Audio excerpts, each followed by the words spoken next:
Je ne crois pas qu'il y en ait d'autres.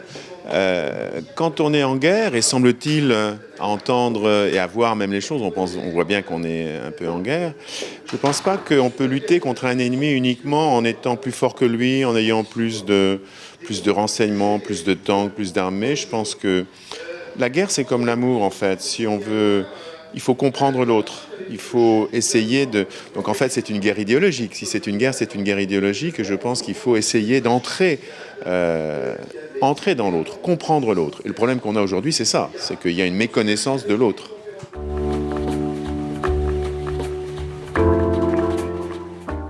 Est-ce qu'il a changé? Non, mon regard de citoyen peut-être a changé.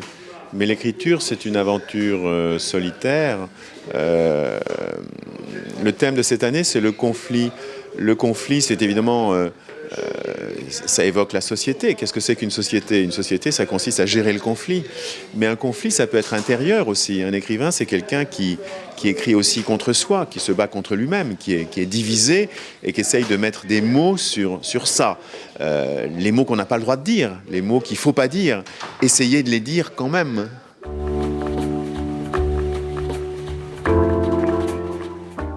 Moi, ce qui me dérange, c'est d'entendre à longueur d'antenne, aujourd'hui, des politiques qui disent « la sécurité, c'est la première des libertés ».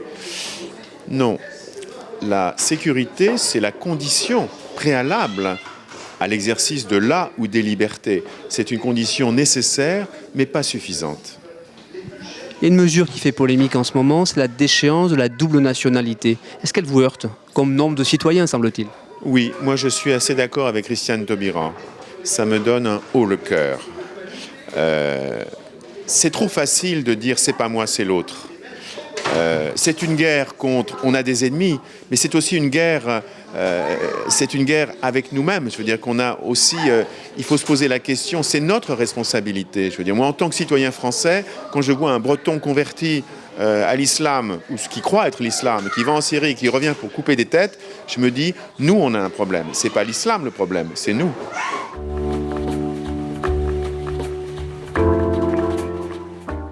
Alors, moi, j'avais écrit dans le temps un livre qui s'appelait « Éloge de la France immobile », qui était une tentative de définition de la nation en dehors du nationalisme.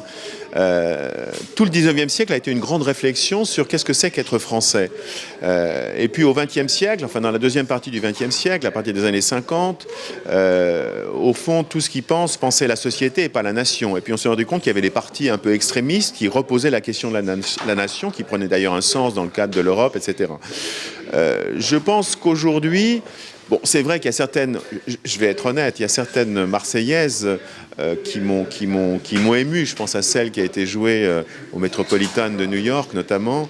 Voir des Anglais dans des stades qui chantent la Marseillaise, c'est vrai que c'est quelque chose de fort. On sent qu'effectivement il y a la France, mais il y a peut-être un au-delà simplement de la France. Peut-être quelque chose comme une idée de l'universalisme, je ne sais pas. Enfin, c'est des gros mots, on n'ose plus trop les prononcer.